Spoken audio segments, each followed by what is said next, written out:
Basically, mas naging maganda siya compared dun sa ina-expect naming outcome. Ano talaga, Facebook, nakita lang namin yung mga projects. Baga nag-search lang kami, tapos kaya na kami nag-inquire. Sobrang accommodating kay architect pa lang up to yun sa tao dito. Sobrang mabait naman sila. At yung mga sobrang delay namin, nag-adjust din naman sila. So, kahit na kami yung most of the time, yun nga, nagko-cost nun, nag-a-adjust naman sila, which is na-appreciate namin yung pagiging accommodating at flexible nila.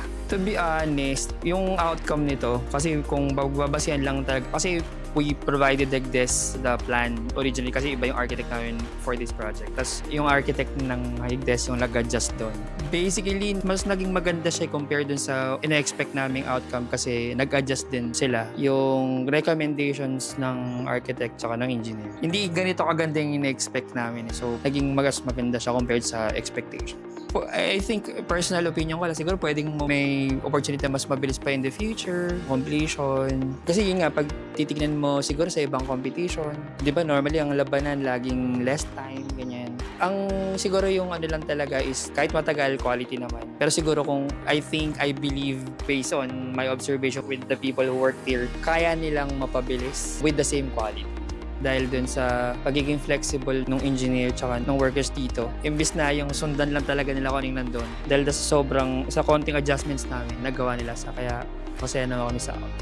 Siguro I will say, hirap pero siguro I'll give it 8.5 by 10. Kasi dahil may konti pa namang room for improvements. Pero sobrang konting polishing na lang yun.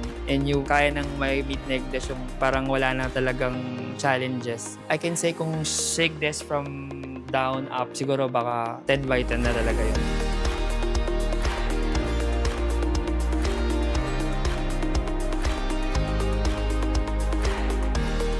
Contact us today for more information.